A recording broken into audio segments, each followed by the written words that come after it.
पिछले वीडियो में सीख रहे थे हम प्रेजेंट और पास्ट के बारे में। आई हैव वो प्रेजेंट टेंस है, लेकिन आई हैड वो पास्ट टेंस हो गया। आई हैड टाइम, मेरे पास टाइम था। आई डिडंट हैव टाइम, मेरे पास टाइम नहीं था।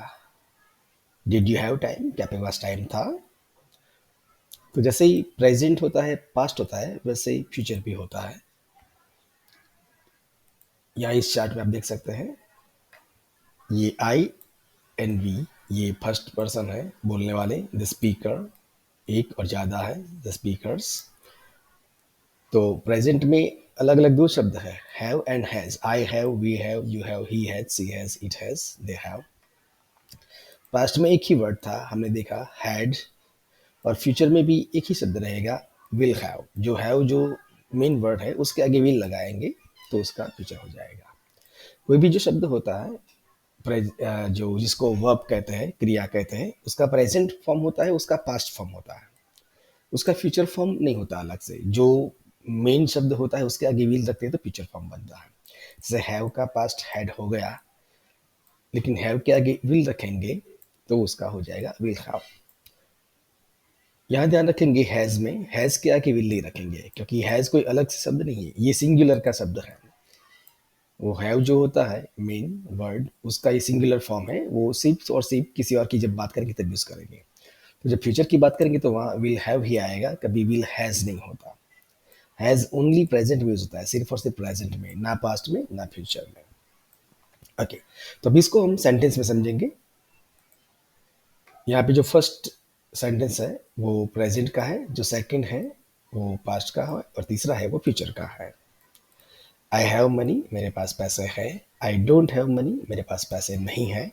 डू आई हैव मनी, क्या मेरे पास पैसे हैं? आई हैड मनी, मेरे पास पैसे थे। आई डिडंट हैव मनी, मेरे पास पैसे नहीं थे। डिड आई हैव मनी, क्या मेरे पास पैसे थे? आई विल हैव मनी, मेरे पास पैसे होंगे।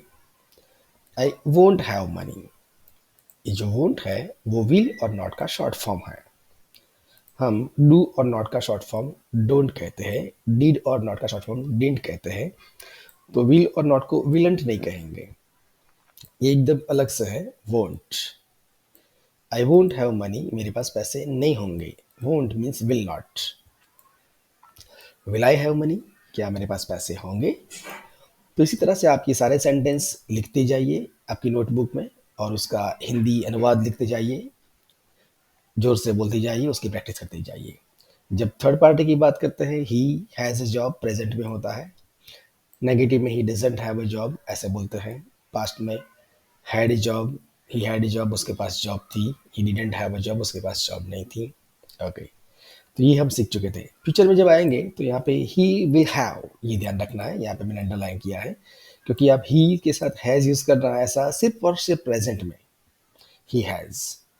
जब फ्यूचर की बात करेंगे तो विल के बाद हैव ही आएगा, हैज़ नहीं आएगा, ये याद रखें। ओके, तो ही हैज़ अ जॉब, उसके पास जॉब है। ही हैड अ जॉब, उसके पास जॉब थी। He will have a job, उसके पास जॉब होगी। ऐसे सी हैज़ टाइम, उसके पास टाइम है। सी हैड टाइम, उसके पास टाइम था। सी विल हैव टाइम, उसके पास टाइम होगा। नेगेटिव्स और क्वेश्चन में इसी तरह से प्रैक्टिस करते रहें, लिखते जाए, बोलते जाए और प्रैक्टिस करते जाए।